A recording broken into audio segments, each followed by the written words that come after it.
What is up, Mets fans? Welcome back to another episode of the Mets'd podcast, episode number 96, presented by the 7 Line. Oh, baby, the boys got a sweep of the Phillies this past weekend, Memorial Day weekend. A little bit later episode. The boys have been busy. I was at a wedding this weekend for my cousin. James is back home. Memorial Day festivities, it happens. But hey, you still got the episode out for you, and we are so amped to just talk endless trash on this Philadelphia Phillies team, who we've seemingly played in feels like every other series this year, and we've kind of stomped them. It's been really nice, and it was a great way to cap it off with this sweep here to basically end the month of May. So we'll go over all the games that happened this past weekend, as well as preview the Washington Nationals series. So if you guys do enjoy it, make sure you're following us on all our social media at Mets'd, as well as the YouTube channel Mets'd Podcast. If you're listening to us, Apple Podcasts, Spotify, Google Podcasts, wherever you listen, drop us a rating, drop us a review. It really does help us out. And without further ado, let's bring in James. How you doing?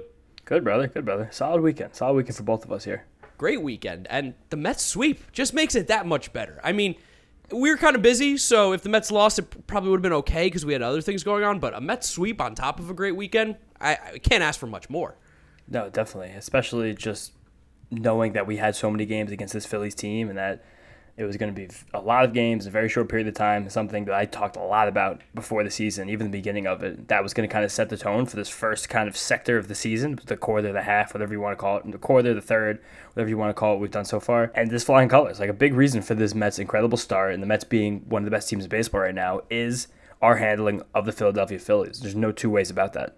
I mean, we have single-handedly made the Phillies, like, I don't want to say, like, uncompetitive because it's still, again, 50 games into the season, but they're 10 games back of the National League East, 50 games into the season, and a big reason why is because we have just handled them. We have not struggled against the Phillies really at all this year, and this sweep, I think, just further proved we are the better team. And that was something I know you said coming into the season.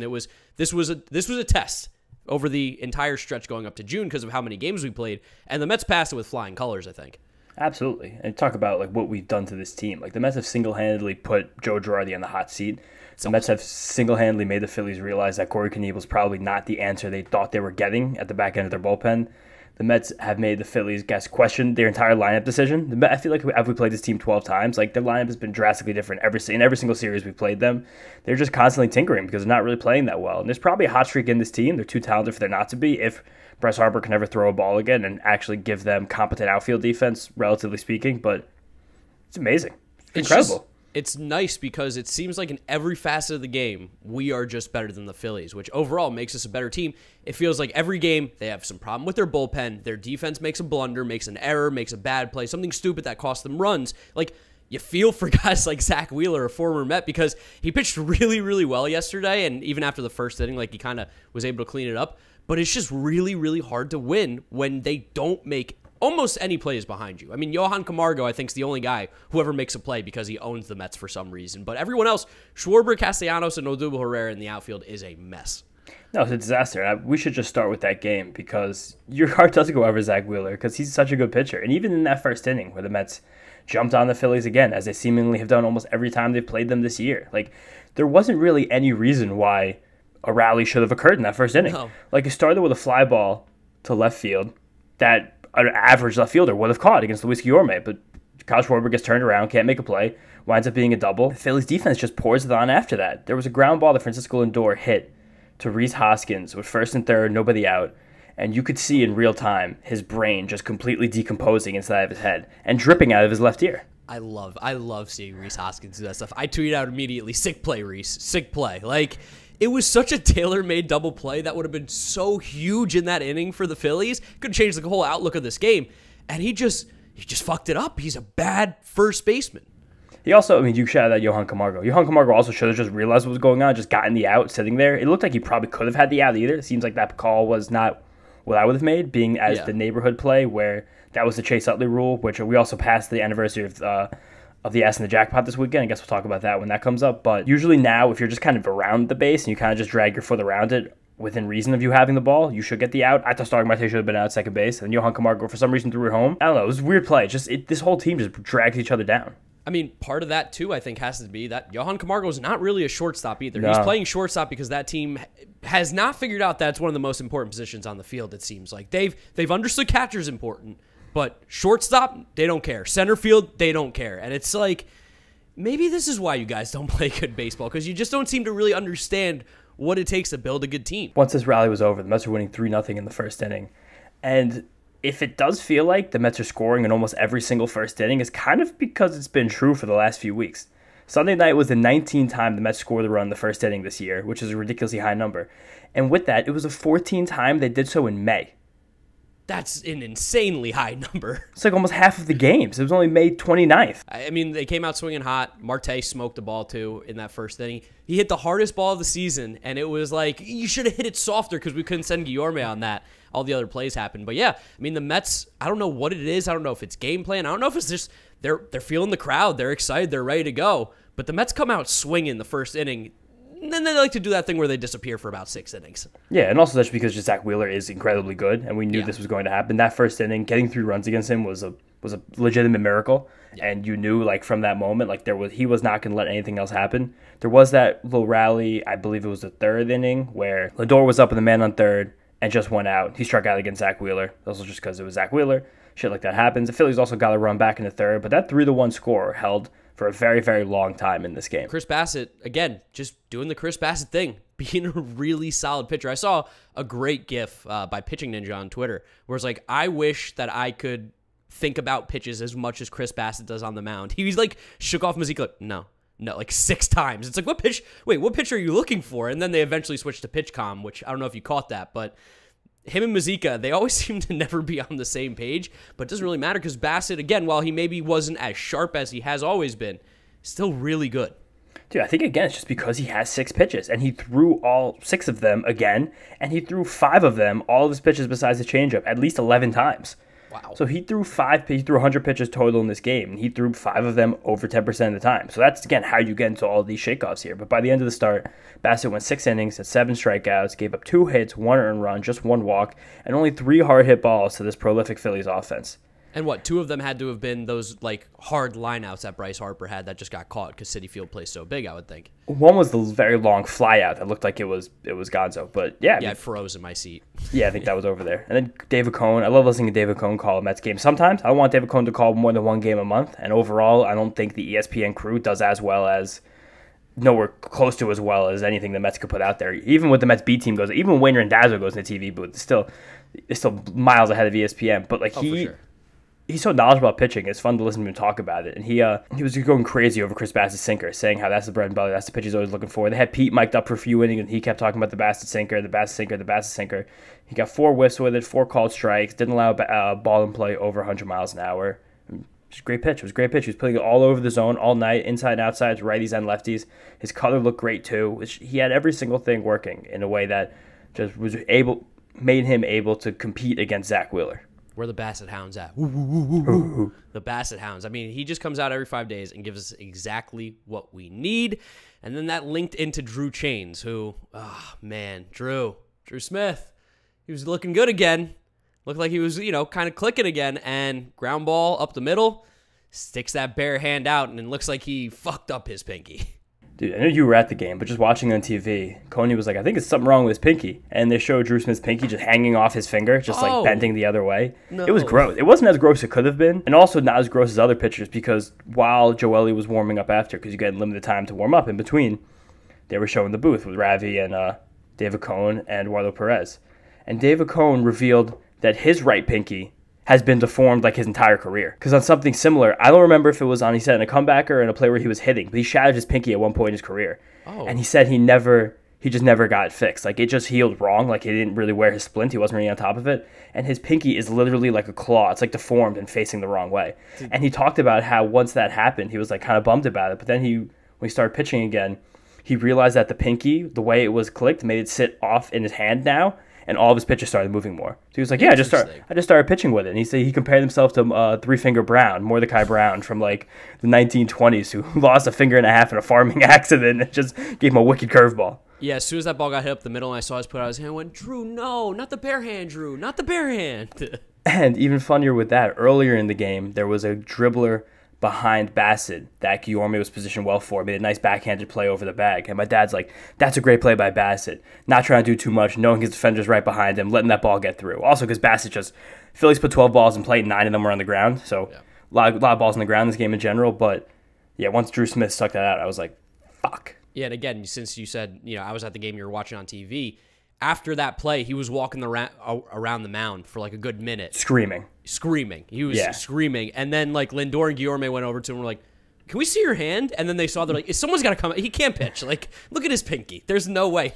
Drew Smith was trying his hardest to stay out there. And then Hefner came out. They looked at him and they're like, stop. Don't be ridiculous. You're coming out of this game. Did we get a diagnosis officially? Yeah, after the game, they just said it was dislocated finger. X-rays were negative, so he is day-to-day. So hopefully we'll have him back for the Dodgers next weekend. Maybe it's just a nice couple, 3 days off here, beat the Nationals a few times, and have Drew Smith back. Luckily, thank God he avoided major injury, because that was 95 off the bat, and it could have exploded his pinky if it hit it at the wrong angle. Yeah, no, we need Drew Smith on this team healthy, because when he's in that bullpen, this team is better as we... Yeah, a lot. And Joely did come in and looked fine. He wasn't like the sharpest after the up-down that inning, but Joely is the king of coming in, throwing one pitch, and getting out of an inning. People have tweeted at us too. I would love to like find a way statistically to look that up to see how many one-pitch outings I could find for Joely this year, but he does it like more frequently than anybody I've ever noticed, like ever. When he comes in and he's fresh, he's money. It's the sit and then the come back up, and it seems like he's just never really particularly prepared for that. And I'm not going to blame Buck for this one, because obviously that was not the plan to go to Joely. They thought Drew Smith was going to be able to finish the inning, but I mean, Joely does what he does. He gets the lefties out. He's going to be a little erratic at times, but at the end of the day, he's still pretty good in this bullpen. Dude, it seems like the arm slot which he throws from makes him more susceptible to not getting calls on certain corners of the plate, especially coming as a lefty, coming to the right side of the plate as if he's facing it. He seems like he consistently misses calls on that corner. On the walks he gave up in the 8th inning, lead off to Johan Camargo, which you can't do. You can't walk the leadoff man who's also the 9th hitter ahead of the top of Phillies order. Awful there, but there was a call right on the corner there with 2 strikes and 3 balls, full count, that it just kind of nipped it, and it really looked good. It came up as K-zone on ESPN, didn't work, and he missed another one like that to Alec Boehm to put 2 men on for what eventually became the Nick Castellanos 3-run homer, which we could talk about here for a second. But it just seems like I don't know. Maybe it's his arm slot. Maybe it's just maybe umpires don't like him. Maybe it's just they are actually balls and the K-zones are screwing it up. Every single time he tries to nip that corner, it gets missed. Yeah, I mean, it's a really tough angle, too. But you would think because of the lefty coming inside to the righty, that it would almost fool the umpire more, that he'd be able to get more inches. I think it's because, like, the ball's kind of, like, intercepting through the strike zone, but then still winding up in the glove a little bit outside the zone. Like, you know what I mean? Like, if he's coming from the lefty to go inside to a righty, it's, like, shooting across the plate, goes, like... Yeah, it's like think about the box right now, but like 3-dimensional, and you're going through the corner of it, but you're still winding up on the outside of it once you're already behind it. Yeah. So like essentially where it's being caught is not where it crosses the plate, but because the umpires are stupid and it is moving 90 miles an hour. No, yeah, it's not an easy call. It's not easy, but you see it caught outside of the zone, so you're like, oh, that's a ball. Like it's not a strike. I'm sitting in my childhood bedroom right now. I just saw David Cohn sign ball I forgot I had. That's on my desk. There you go. Yeah, met him I think in like a Sports Authority or something, or like you met David Cohn in a Sports Authority. Either David Cohn or Al Leitner. I have the Al Leitner one right here too. Met Al Leitner in Sports Authority. Good pitchers, local guys, of course. But anyway, back to the game. We talked about Joely. We got to talk about Ottavino though. This was a situation that I felt okay with. Ottavino's been good at times. He does the Adam Ottavino thing. He either is untouchable or he can't find the strike zone sometimes. Like, it just happens. But you, being those two guys that we think he is, like throwing that first frisbee slider to Nick Castellanos that he missed by 4 feet, I was like, oh, we have good Ottavino tonight. This should be okay. Yeah, I thought when I saw that swing, I said, throw it again. And then he threw the fastball and went by him. I said, throw the slider again. And then he threw that fastball up and in to a guy who's dead red, who crushes up and in fastballs. That's like one of the hottest zones for him when you look at like OPS per, section of the strike zone. And he just crushes fastballs in general. Nick Castellanos always been a dead red hitter. Absolutely smoked it. I froze in my seat. I did not get up to even see because I said, that's gone. That was hit way too hard. The most annoying part about this, besides that, the Mets blew the lead, was that we had these 2 idiot Met fans. And I don't like saying this because I love all the Mets fans. But don't be these Mets fans. We said don't be chanting overrated this weekend at Bryce Harper. Luckily, I didn't hear that at the game. I heard no overrated chants. I heard a few on Friday, especially as the game got later. Just a few. Not early, later. Okay. I didn't hear overrated, but we had 2 idiots sitting down the line who might have been maybe 20 years old, who were probably having some of their first alcoholic beverages because they were blasted in the first inning. Every pitch that Harper and Castellanos were up. You guys are frauds. You're frauds. Harper, you don't got a good eye. Castellanos, you can't hit. You hit for no power. I was like, oh my God. I was like, shut up. Shut up. And then they were screaming that, and then the ball leaves, and we had Philly fans around us and immediately started giving them shit, which that's completely fair. I was cool with that because I didn't like these guys, but I hate that so much. Talk shit to Odubel Herrera. Don't talk shit to Nick Castellanos, who's a prolific hitter.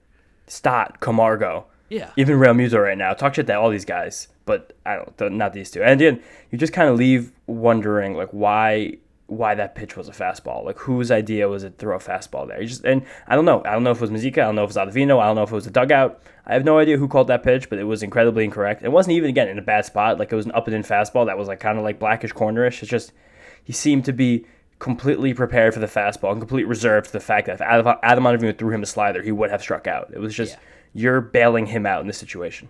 And that was deflating. But I will say, again, I was sitting next to a Philly fan that I was at the game with. Shout out to Shelfie, if you guys know him on YouTube, MLB The Show guy.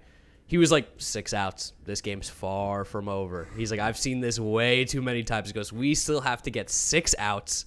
And granted, they got 3 really easy ones in the 8th inning because Sir Anthony, when Sir Anthony's on, he's one of the nastiest relievers in baseball. I'm willing to say that. True, and even before that, the Mets couldn't score against Brad Foote for the second time this series, which was ridiculous because his Brad whip. Foote? Yeah, Brad Foote. Okay.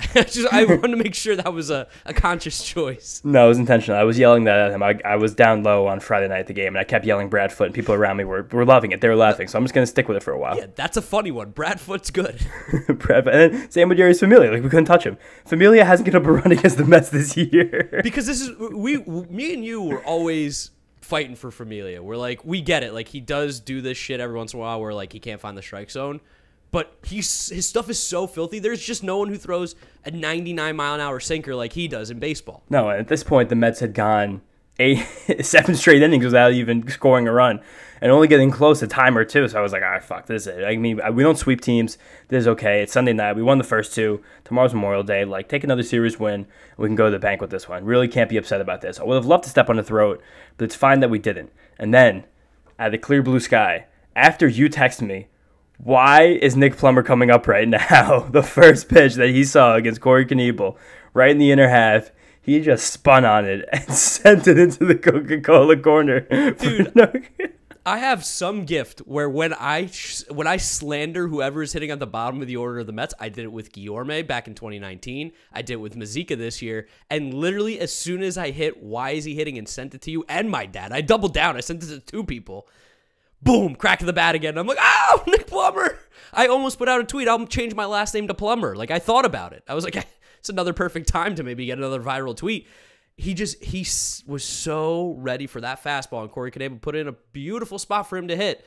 And he put it in the upper deck, too. Coca-Cola corner. Crushed. Anthony DeComo had a great tweet after that home run. A crazy stat about Plummer and the Mets in general. Oh, I know it, but say it. Nick Plummer is the 14th Met in history to have his first career hit be a home run. The last, Mets pitching coach Jeremy Hefner, 10 years ago to the day. To the day. That was sick. That was awesome from Nick Plummer. They've also been playing the Super Mario Bros. Or Super Mario theme song when he comes up to the plate. And when he was running around the bases, they played the theme song when you hit the flagpole in Mario. And they're like, da-da-da-da-da-da. Yeah. I'm such an idiot that I always thought that Nick Plummer had the Mario theme song just because he liked video games, not even realizing that his name is Plummer. Yeah, Plummer. And Mario was a plumber. Yeah. No, it was great. It was great. That was like, whoa. And then McNeil comes up, and I'm like, hey, maybe a little back-to-back. McNeil swung the bat well on Saturday night. We didn't. We went down quietly the rest of the inning. But this is where it gets really exciting. Edwin Diaz comes in for the 10th. The trumpets after a home run. First home run of his career, first hit. The stadium was jumping. It was electric. It was one of the most electric entrances I've seen of Diaz. And the stadium was completely dead before that Plummer swing. Yeah, it was dead. Absolutely no life whatsoever. Like 4 hours into a game, Mets hadn't scored in like almost 3 full hours, and it was just, there was no juice at all. Like even on the broadcast, they were talking about like, wow, this place was really loud a few minutes ago, and now we haven't heard anything. Yeah, no, it got really, really quiet. I think Ravage said there's a lot of people here for it to be this quiet. And you know what? He wasn't wrong, and I can't blame him. It was a really, I'm going to be annoying here, it was a really boring game after the first inning until the 8th inning. Like, it's just kind of how it was. Yeah, pick it up in the 10th. Edwin Diaz had a shutdown inning with the ghost runner on second base to keep the game tied. And when a game stays tied in extra innings like that, you put the home team in just the catbird seat. It takes a lot for neither team to score an extra inning. And Edwin Diaz puts him in position for the win. Francisco Lindor, I was bitching and moaning. He struck out to lead that inning off with the man on second. I was really pissed. That was the second time he had the man in scoring position less than 2 outs in this game, and I was very upset. But Eduardo Escobar found a way. Yep, we were talking about why is he hitting fifth? Because I was talking so much shit all game. Pete Alonso got intentionally walked twice in this game. Yeah. He's already been intentionally walked 5 times this year. His previous career high is 6. Yeah, he can't hit Eduardo Escobar fifth. But in this game, it ended up working out in the end. Do I think that's the decision we should continue to make going forward? No, I don't think Escobar should be hitting fifth. I don't think he would be with Nimmo and McNeil in the lineup when those guys are back and ready to go. But in this scenario, it worked. He also came off of making that nice play, reaching over the guardrail on the third baseline in the inning before. So it was nice, and it felt like he needed that. It felt like he got the hit, and almost like a weight was lifted off his shoulder. Like, I know I've been playing like shit, but I got the hit when we needed it. Like, thank God. He was pressing. He was pressing. His bat looked slow. He did not look good, but he got around on that one. And also, wait, we have to talk about the big thing, too, that we were able to intentionally walk Bryce Harper in the 10th with Diaz on the mound because they put in Roman Quinn for defense for Nick Castellanos. So Roman Quinn had first and second with 2 outs in the 10th inning. And, I mean, he stinks, so he was out. He had nothing. But I was like, oh, Joe Girardi, once again, thank you. Like, Joe Girardi has to... If you're going to commit to defense, commit to it. Don't just do it in the 9th inning of the game. A 1-run game with Corey Knebel on the mound. There's a good chance Nick Castellanos hits. Yeah, you might as well just start Roman Quinn over Odubel Herrera if you really care about that much, and then bring Odubel in to hit fourth, because at least he's not a disaster at the plate like Roman Quinn. Not a disaster. Roman Quinn's just not a hitter. He's not on this team to hit. Odubel Herrera's not on this team seemingly to do anything, but he at least can hit better than Roman Quinn. Yeah, it's just this Phillies roster is a complete mess. I don't know what they do. If the hot streak doesn't come for the Phillies in the summer, I don't even think Joe Girardi makes it through. Which would be great. That'd be great. I don't think it'd be great. I love playing against Joe Girardi. He is probably the worst manager in baseball. Yeah, they'll probably bring back like Charlie Manuel, I bet you, or they'll get like Larry Boa back, because that feels like a Philly thing. Doesn't seem like they're very forward thinking on the offensive or defensive side of the baseball. So I'm sure like, we need another old school guy in here that can really get it back into shape. I met Charlie Manuel at the Home Run Derby in 2019 when it was in Cleveland. I drove up there with one of my buddies, and we got there early, and we just like got Gatorade bottles, drank half the Gatorade, filled the other half with vodka, and we literally planted ourselves in the hotel right next to the Progressive Field, and we just walked around trying to meet as many people as possible. We met Charlie Manuel, we met Rob Manfred, we met Nick Wright, the asshole from Fox Sports. But yeah, Charlie's a great guy. I had probably like a 15-minute conversation with Charlie, and he had that like southern. So long. Yeah, he had like that nice southern drawl. Like, he was really nice. He wanted to talk about baseball. He was cool. But he's another guy I'd love to see manage my least favorite team in baseball. Yeah, and it's great. That was a great way to cap off the series. We got the sweep, feeling good. Let's talk about the other games, though, because obviously we're not just going to talk about one game in this episode. We still have 2 more to go over, because there was some stuff to talk about. And start off with game 1 now, where they pushed back Zach Eflin for Bailey Falter to make the start. And boy, oh boy, was that a mistake.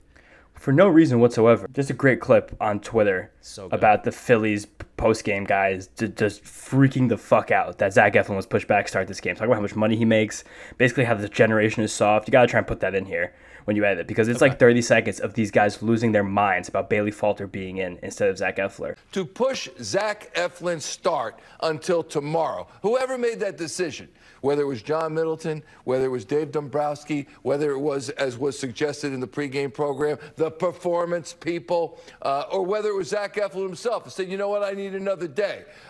Please stand up and be counted. Please have the guts to let us know, we the fans of this team who want to know that why Zach Eflin couldn't pitch today and why he was pushed back. I mean, there's probably a reason for it, but I'll tell you what, if it was Joe Girardi's decision, because you know what, I just don't play my players like that. I want to make sure that they're as healthy as can be. They just make, they don't make enough money for me to expect them to go out on regular rest. Then take a hike, Joe. Take a bleeping hike, because we're sick of it.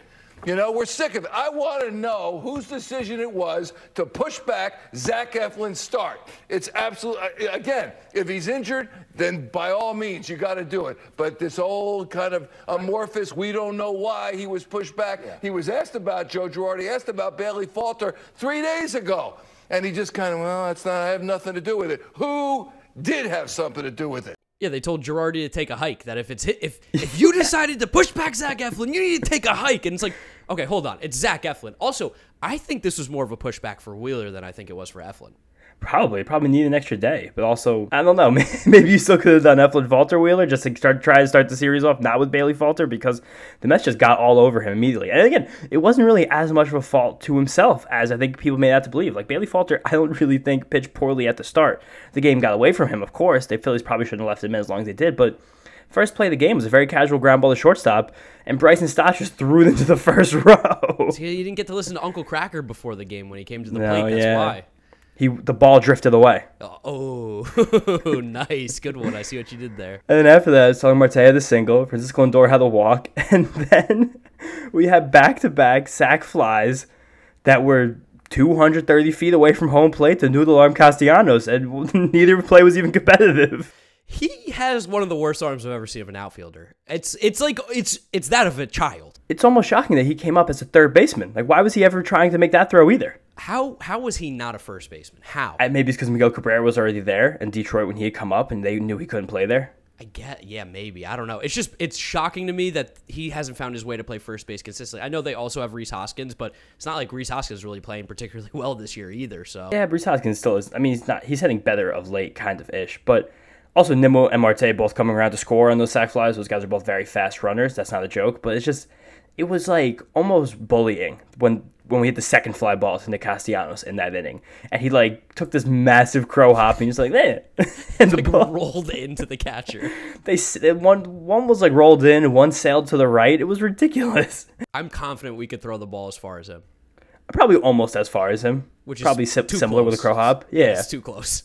It's just like a competent right fielder out there, or even just like the great right fielder they have, Bryce Harper, who is suffering with a partially torn UCL. If he's out there, the Mets don't even score any runs. Yeah, you can't run on Harper there, no shot. There was even a moment where like these balls were like popped up in the air, and I saw them getting back. I was like, holy shit, they're gonna do it. Like first inning, only one out, still the middle of your order. Like maybe you hold the guy and wait for the next one, but it's still that's still Glenn Sherlock at third base. I don't know what's going on with Joey Cora, and I think your boy Dick Scott. Friday was definitely Glenn Sherlock. Okay, Joey Cora was back for Game 3, so okay, well there you go. So, but Glenn Sherlock channels into Joey Cora, and he put his foot in the gas, and the Mets got 3 runs out of it in the first inning. Also after a nice Marcana clutch 2-out ribby single. Marky Cheerios, the man loves singles. I think he might be allergic to extra base hits. Singles are his game, and that's fine because he's Marky Cheerios. After this, though, Pete hit a big 2-run home run, still off of Bailey Falter in the third inning, and then Pete and Lindor had back-to-back RBI hits, and suddenly it was 7-0 in the fourth. We had already chased Bailey Falter. We had already gotten to Nick Nelson. This is the recipe for beating the Phillies on their bad days. Nick Nelson, man. I love facing Nick Nelson. Yeah, we've seen him so much. And I was at my cousin's engagement party. So, checking scores, some TVs here and there, keeping a close eye. Saw the 7-0 and went, oh, all right, we're good. We can kind of relax. And then when we were getting ready to leave the engagement party, go, oh, my God, what just happened? What's going on here? Well, pull back the kimono. I was, 7-0 game. I was sitting there. My dad met me there, so we had the car, so I knew I was going to be able to get back to Brooklyn pretty quickly. I was texting our buddy Drew. I was like, what are you doing tonight? He's like, I'm going to the Comedy Cellar at 11. I was like, oh, the Mets are winning 7-0. I think I can make that. The second I said that, the Phillies started the rally, and he saw TJ Miller do a live set there. He did 20 straight minutes of improv, and they saw Bob Odenkirk in the crowd. What? Yeah, all at the Comedy Cellar on a Friday night in the city. That's a great night. Right, great night, and I was going to join them there, but the Phillies just had this stupid, freaking annoying rally with 2 infield hits, a ball through the shift. Carrasco dove trying to make a diving play off the mound. He ended up jamming his thumb, threw a ball for no reason also afterwards too. And then after that, he was kind of like, you saw him look a little uncomfortable, but didn't look like it was enough to send the trainers out, and you saw him not really finish his pitches. They didn't look as sharp. And he stuck around, he let more guys come on base, a couple of runs came in, and then Jason Shreve, who has not been very good for the last few weeks. No. He came in to face left-handed catcher Garrett Stubbs, which Joe Girardi must have been taking his mid-inning nap because for some reason JT Realmuto remained on the bench on an off day against a left-handed relief pitcher, but of fucking course, on a 1-2 pitch, Garrett Stubbs just sent one into the fucking right field seats. I was so mad. This game was 7-6, and there was this Phillies fan in my section who was getting shit-talked to hell the whole game. Really, one of those classic, really large dudes with a beard that's it kind of is exact same from right at his eye to basically where his shirt is. Yeah. It's just a bunch of hair, and he had an Eagle sweatshirt. It was exactly what yeah. And the second this happened, he just stood up, he just clapped. He looked at every single Mets fan in their eyes in the section and clapped. I respected it. Deserved it. That was a respectful way to do it. That was not very Philly-like, I'll say that. No, but his son was there. His son was probably 10 years old max, so respectful. That was very reserved. Yeah. Only the level B curse words. Okay. Shit. Yeah. Ass. Yeah. Crap. Crap. Well, crap's a good one. Crap's a classic. Crap's a great one. But this inning kind of screwed up what is another like really, really good start for Carrasco. And all the people who just checked out the box score, you'd be like, oh, the Phillies got to Carrasco. But realistically, the 5 2/3, 5 earned, 7 strikeouts, what was going on beforehand was incredible. He was cruising solemnly through the first, second, third, fourth, and fifth innings. Like, he looked like in complete control. He was going to go do another one of those 8-inning outings when he just like cruised with the Mets with a big lead. It was great. He was heavy with the fastball and the changeup again. He only threw 10 sliders, but they got 2 whiffs. It looked decent. His fastball got up to 96 miles an hour. Like, that box score didn't tell the whole story. He was in complete and utter control for this entire game until just a couple infield singles, and then eventually Jason Shreve getting up a 3-run home run. Yeah, it's annoying because, I mean, I don't think Carrasco has, like, haters necessarily by any means. No. But it's just more so annoying, like you said, because we've been banging the drum that Carrasco's been really, really solid. And, like, we knew that it wasn't going to stick forever, but this makes it feel like it's not happening, or it's happening sooner than later, you know? Because, like, the ERA and all those numbers get inflated because of, like, just unlucky. Yeah, no, I even just wrote this note because I was listening to a fantasy baseball podcast Saturday morning, like a recap stuff, and talking about how Carrasco was like had a rough start. He struggled. I was like, this is not. And again, if you're doing large baseball shows like that, no one's watching every game. That's impossible. You look at the box score, you make an assessment. I'm sure I have misspoken things on the First Pitch podcast before, not watching games and being, this guy had a good start, this guy had a bad one. Really, it was not true. But Carrasco looked great. Carrasco had 5 very clean innings, and it was literally 2 infield singles, a squeaker through the hole. He jammed his thumb, and then 2 of his 5 earned runs were when he wasn't on the mound. Like, he looked very good, and I'm very comfortable with him, at least for the near future. Yeah, no, definitely. I feel great about Carrasco, but luckily for us, the Mets scored quickly right after that. A little bit of insurance, answered back. Great sign. After giving up those 6 runs, to get right back out there the next inning and get a run home, Tomas Nido had a leadoff walk, which as the Phillies bullpen. To give Tomas Nido a leadoff walk after you just put 6 runs on the board, what a fucking gift that was. That's like one of those things where you're Joe Girardi and you just like, you bang your head into the wall. You're like, what the fuck do I have to do to get this team to win? It's like that moment from The Office when Angela is dating Dwight and he's like singing a stupid song or doing something ridiculous, and it just pans over to Dwight sitting in his chair and he's looking at the ceiling. He's like, every single thing's crumbling around you. Why in the world did you just walk Tomas Nido? We got that run in. The Phillies made it dicey in the 8th. Also, Joely, some shoddy control, little things happening. But Seth Lugo came in, got out of it.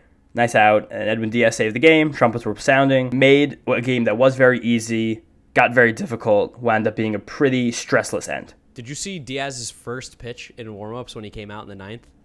No. Sailed it. Straight into the netting behind home plate, like almost like directly to where someone's face would be in the first row. Wasn't even close. And I saw that on Twitter. They're like, yeah, but afterwards he was nasty. But they're like, you see that as your first pitch, you go, huh. I'm happy I missed that because there were 2 fans in my section, one directly in front of me and one directly behind me, and they were both had relentlessly bad things to say about Diaz. And I wasn't going to argue. I had a couple beverages. I was calming them down. I was like, hey. We'll know from the first pitch. And he broke off an incredible slider the first pitch of the inning. They were both like, you got it. We're good now. This one guy's girlfriend behind me, I hope he's listening to this. Lord knows if he is. His girlfriend, for the last 4 innings of this game, was complaining about not being at DJ's down the shore. Oh. And I was hysterical. I just couldn't stop laughing. Like, I kept, like, laughing to myself personally. That she was like, we could be at DJ's right now instead we're watching the fucking Mets. Oh, man, I couldn't imagine somewhere I'd rather less be than DJ's Memorial Day weekend. Gross. But nevertheless, very good game from the Mets here. Jumped out early, ended up doing just enough to win, and got this series going on the right foot. Yep, and it let us feeling good into game 2. Like you said, the anniversary of the famous asses in the jackpot game, which is just an all-time classic. No Syndergaard throwing behind Utley, getting tossed for not hitting him, and Terry Collins and Tom Hallion just going at it, which is still one of the best baseball manager clips ever. Managers and umpires should be mic'd up at all times because that was gold. Did you actually see the hot mic from an ump this weekend? I think it was the Yankee game, or I think it was actually the Rangers and the A's game, where a call got reviewed and they sent it to New York, and Chris Woodward was chirping at the umpire, and he said, hey, once it goes to New York, it's their fucking call. Like, stop arguing with me. It wasn't me. The umpires, I'm sure, use consistently colorful language, and that makes sense. But I have a funny story about that ass in the jackpot game from my days in college. I hope my friend Ryan's listening to this. I know he listens sometimes, not all of them, but we had just a crazy evening around that ass in the jackpot game. We were going over my friend Austin's house. Had a new boyfriend at the time that we met a few times. We was like, okay, sure. We're going over pregame. We're going to a concert and a party together that night. This should be a fun evening. And Jorge's there. And this is the first time we've ever actually gotten to know him. And this dude, from like the second we walked in, we were like, this is a fucking crazy person. I'm terrified right now. He was telling these stories about how he used to perform these incredible robberies from things on campus. He had like these fucking, like, you know how in all the college, like the nice classrooms, they had like those sick Apple monitors? Yeah. Those like 30-inch gorgeous monitors. Got it right next to me. I have one right next to me. Motherfucker had like 3 in the house. 3? What does he need 3 for? We were just like, and he was like talking about weird things. We were like, this is fucking weird. And my bisexual friend and his boyfriend were not as into baseball as Ryan and I were, knowing this was the first time the Mets had played the Dodgers since the playoff series of last year. So we're like, we're going to bring a laptop. We're going to watch this game. We're all going to have some drinks and have a good time. But we're going to watch this game while we all pregame and hang out. So sure. So this happened in the first inning. And by the time this had happened, Austin and Jorge were like off. They were like feuding or something. There was like a fight in the other room. And we're just sitting there like, like keeping an eye on the game, but I was like hearing screaming from a bedroom, like, oh my fucking God. And then this play happened, and we both get up and we start screaming, going ballistic, watching Terry Collins screaming FUs to Chase Utley, just going nuts. And this whole time this happened, we're just watching this game. Now it was being pitched by, I don't even remember who came in, but it was a dead game instantly because Noah Syndergaard was thrown out of the game. And we had, if you look back at that clip, one of the funniest things is that the guys coming to talk to the umpires were Neil Walker, Ty Kelly, and Eric Campbell. That's an insane grouping of Mets. That was in the Mets infield that reached the postseason. But the game was dead immediately.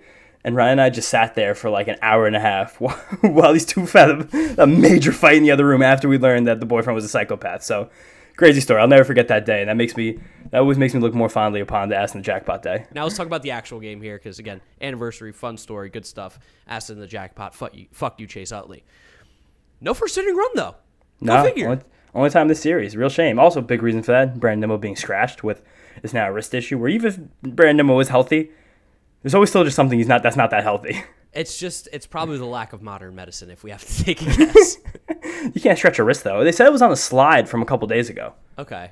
We'll stop Actually, sliding. it might have been from the slide from Friday, because when he had that first inning slide against the first Nick Castellanos ridiculously bad throw, he kind of slid awkwardly around Garrett Stubbs. And I think it looks like he could have jammed it on that. Also, we didn't even mention Travis Jankowski going on the IL with a finger issue. Was that on the diving play that looked like got caught underneath a couple games ago? God damn, that stinks. Play in San Francisco in the blowout that he came in for McNeil, who got hurt in that game. Yeah, so suddenly now it kind of it's testing our center field depth because Canna's been playing there instead of Marte, which I found pretty interesting. Yeah, I think it comes down to that thing. Buck is like, I want a good arm in right field. I really do. He seems to not be moving off of that. We're call. Canna did have a good series out there, but if this is long term, I would think that would not be normal. To be fair, he played center field in Oakland when Laureano had the suspension. So if you can play center field in Oakland well, and he was a plus OAA guy too in center field, probably can do it in Citi Field pretty well too. He's just not nearly as athletic as I would say Brandon Nimmo is. I guess, and he shared that outfield with Starling Marte, so it was the same configuration. Yeah. Okay, so I guess it makes sense. And not saying that the A's are doing things perfectly right, but no, yeah, I wouldn't be copying them right now, but yeah. But how about our boy? Because Nimmo, of course, was not playing, we had to find a new leadoff hitter, and you talked about Marte not being in center field. He was also not the leadoff hitter for Game 2 or Game 3. Luis Guillorme, King Louie. This dude is unbelievable. He at one point had like a on base or a, I think, maybe it was an on-base streak that was like 7 or 8 straight times he'd been on base. He's turned into a really good player. Like, just really good. First time his major league career leading off, and he was on base in all 4 of his at-bats on Saturday. He is such an old-school player. Like, we've talked about it in multiple episodes, but, like, Buck loves him. All the old-school fans love him. He's got no batting gloves. He loves to get dirty. He fouls. He'll foul ball 100 times. He doesn't care. He'll just foul it off. Never going to hit a ton of home runs. But the dude does exactly what we need. Get on base, have good at-bats, and play good defense. Like, the Phillies would kill for a guy like Luis Guillorme. Luis Guillorme would probably have like the second most WAR on this Phillies team. Yeah, probably. Yeah. Besides Bryce Harper. He's really good. Like you said, on base 4 times this game, leading off for us. Exactly what we needed when we lose one of the best leadoff hitters in baseball. Well, I kind of tweeted as a joke that is Luis Guillorme the second best leadoff hitter in baseball, and I put in parentheses besides Brandon Nimmo. And all the people that follow me, they're like actual baseball people, who I think I lost a lot of followers. I lost like 10 followers from this tweet. Because people were like, George Springer, Mookie Betts, Tim Anderson. I was like, all right, you don't get it. Yeah, you're missing the joke here, guys. Because then he got on base 2 more times on Sunday, and I retweeted, and I lost 5 more followers. You're losing so many followers from that take? Yeah, because I think real baseball fans are like, oh, this guy's actually an idiot. I was following him because I thought he knew his shit. But coincidentally, we actually trailed for a hot second in this game. The only time we trailed this entire series besides the inning and a half after the Castellanos home run on Sunday, which I hadn't happened yet. So it was the first time we were trailing this whole series after a little soft line drive from Real Muto that played a 2, and I think it was the second, but maybe it was the third. Because right away, 4th inning, Jeff McNeil answered back with a very nice home run. And when he swings the bat like he swung it there in a low and inside pitch, he looks like a guy who could park 20 home runs again like he did with the rabbit ball. But through the rain, great call by Wayne Randazzo on the radio. And this team has made such a habit of answering back after another team scores. It's a pleasure. There's so much just gusto, perseverance within this roster. Yeah, no, and McNeil had a good quote after the game because apparently there was an eagle flying around the stadium. And he got up on a perch or wherever, a ledge, whatever it was, and he just kind of sat there during the McNeil at-bat, apparently. And McNeil said, I was kind of staring out into space, into nothing, and then I saw something. I don't know what it was. It was a bird.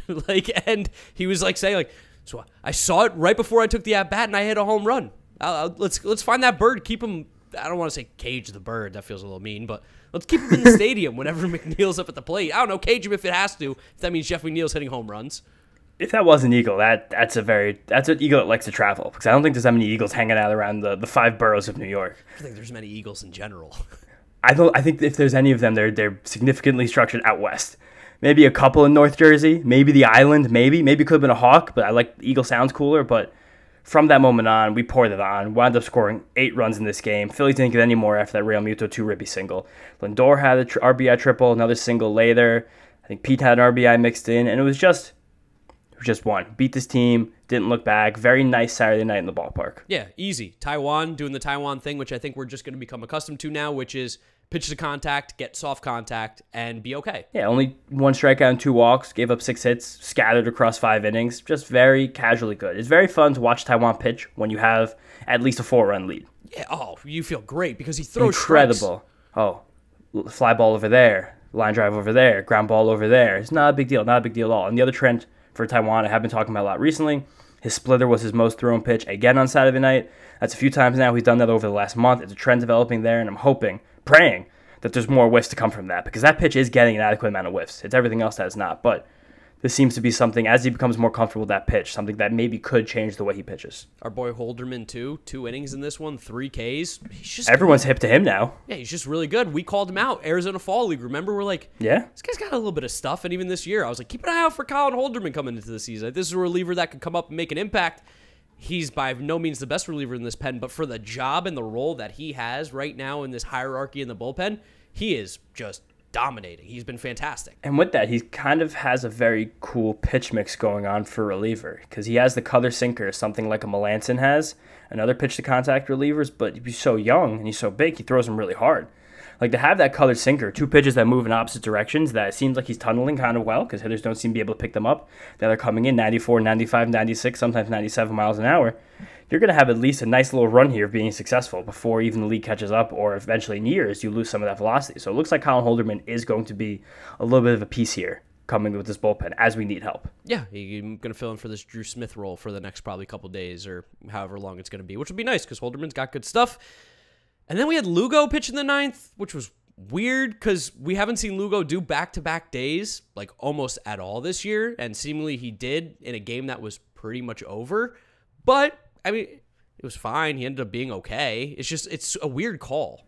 Yeah, he was great. It's just this was an issue that compounded what happened on Sunday. If we would have lost on Sunday, this would have been the big story coming out of the series. That he only threw 5 pitches on Friday. He got just 1 out. He only needed 9 pitches to get through a 9th inning against the Phillies, but you're up by 6 runs, and this is a guy who, as the bullpen is developing now, he is he is, I would say, your second best healthy reliever at this given moment behind Edwin Diaz, probably still a hair more reliable than Drew Smith. So it's just weird that they threw him out there in a 6-run lead, with knowing they had a game on Sunday, no off day on Monday, when they're already so finicky with him as is. And that, again, put us in a situation where Adam Ottavino had to get a big out against a right-handed hitter on Sunday rather than Seth Lugo, where I would have been very comfortable with Adam Ottavino pitching in a 6-run lead on Saturday. But it also seems like Ottavino is a guy who Buck likes more to come in with men on base, which I also think is counterintuitive, but it's also maybe, I don't know. But on Friday, Lugo came in with men on base. I don't know. It's weird.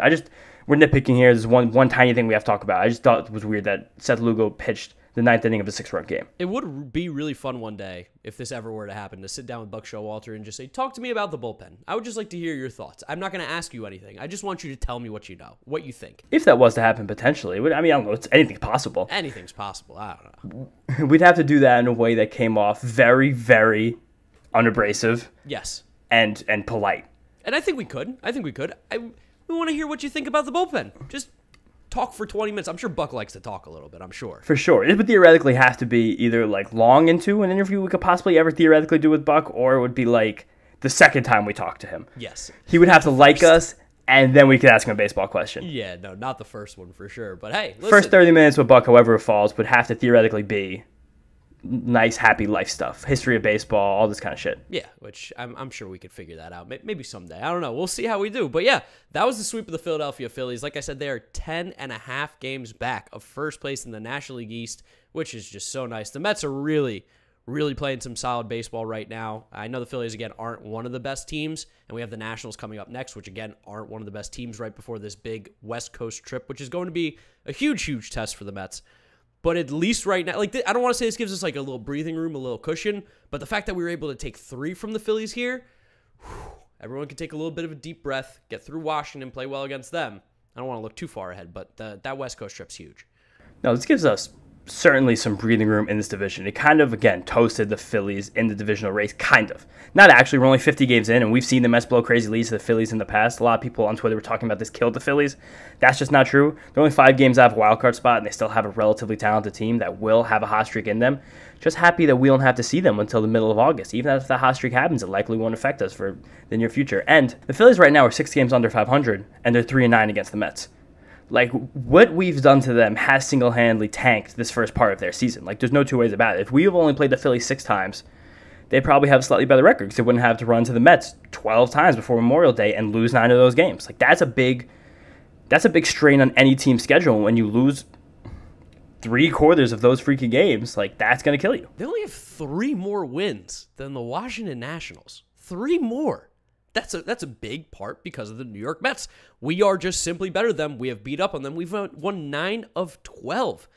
Just a fantastic job beating up the team that you're supposed to. And on top of that, if you remember, we lost the Phillies the first time we played them this year, correct? Yeah, I believe so, yeah. That 8th inning game we blew way back in April, the day after we blew that stupid Nationals game, the last day of that series. So Mets are 9-2 against the Phillies in the last 11, and that game was the one we should have won. Yeah, literally, that was the one where like, this is easy. We got this on lock.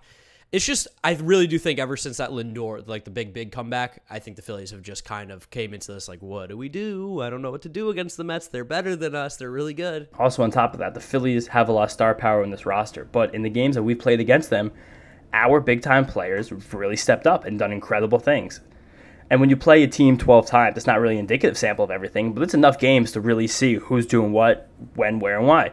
Francisco Lindor in 12 games against the Phillies, 12 runs scored, 11 RBIs. Pete Alonso in 11 games against the Phillies, 5 home runs, 18 RBIs, 360, 450, 810 slash line. That's a 1260 OPS with that. It's ridiculous. Starling Marte, 7 RBIs and 12 runs scored against the Phillies. Brandon Nimmo in just 10 games, 2 home runs, 9 runs scored, and 970 OPS. Chris Bassitt in 2 starts against the Phillies, 1.54 ERA and 11 strikeouts. Edwin Diaz against the Phillies is a big one.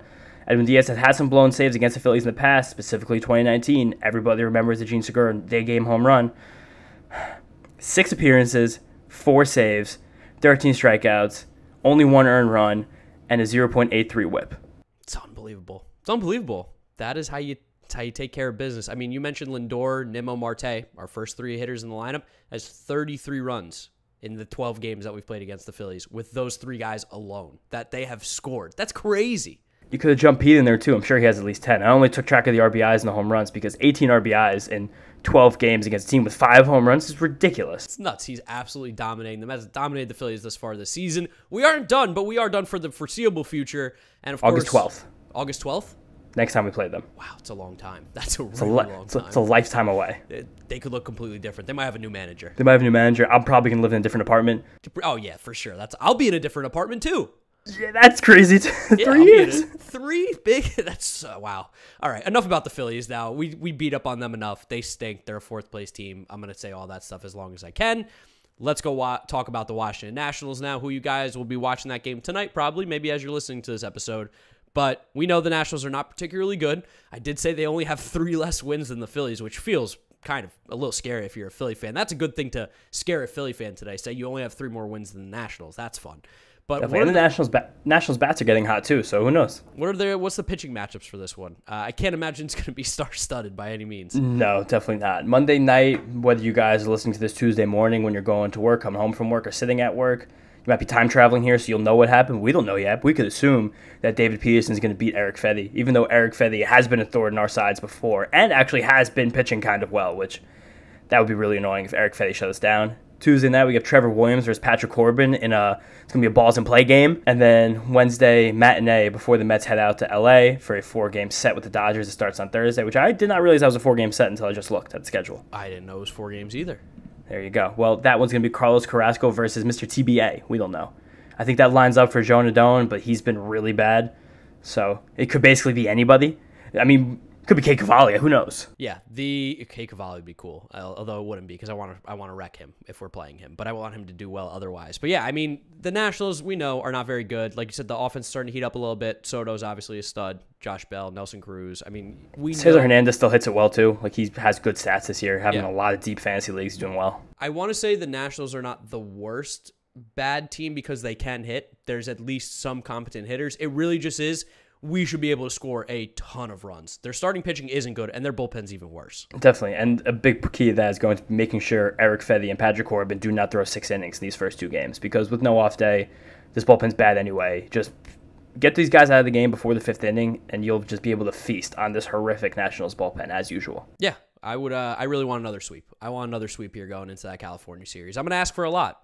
You're sweep happy now. Oh, I'm very sweep happy. After the Phillies thing yesterday, I was doing the sweeping. I was sweeping up everything, sweeping up all the garbage, letting the Philly fans know to get out of here. It's ridiculous that we can have this good of a record, and that was our first sweep of the year. It's just unbelievably ridiculous. You know, like, I feel like people say this at the beginning of the year, like, well, if you win 2 of 3 every series, you'll be 106 and 54 or whatever it is. And you're like, it's really hard to do, but the Mets are kind of doing it right now.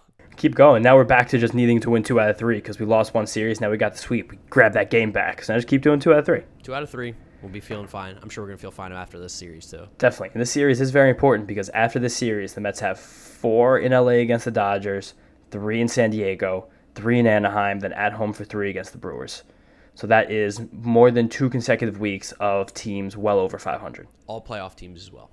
Yes, all teams that probably even will stick in this playoff race for a little while. Shockingly, the team out of that mix I'm the most skeptical of is the Padres. Yeah, I mean, me and you have been saying that forever. It's they're pen and paper. They're dumb over in San Diego, it seems like.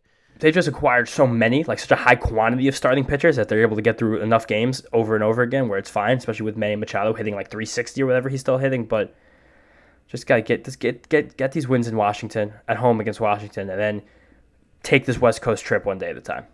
Definitely. I think that's a perfect way for us to wrap up here. Episode number 96 of the Mets'd podcast. Make sure you guys are following us on all our social media at Mets'd, as well as the YouTube channel if you want to watch the video version. Mets'd podcast, you'll be able to find us. Follow James on Twitter at Jeter Had No Range. Follow me at Giraffe Neck Mark. Hopefully, I'm going to tease if you made it this long. Hopefully we got some big news coming for you guys very soon. Some really cool news, possibly. This might take a little while. Might take a little while, but hopefully soon. We've been teasing it for, 2 months now. We're getting closer. We're as close as we've ever been. So hopefully we can say something to you guys soon because we're really excited about it, and I think you guys will be too.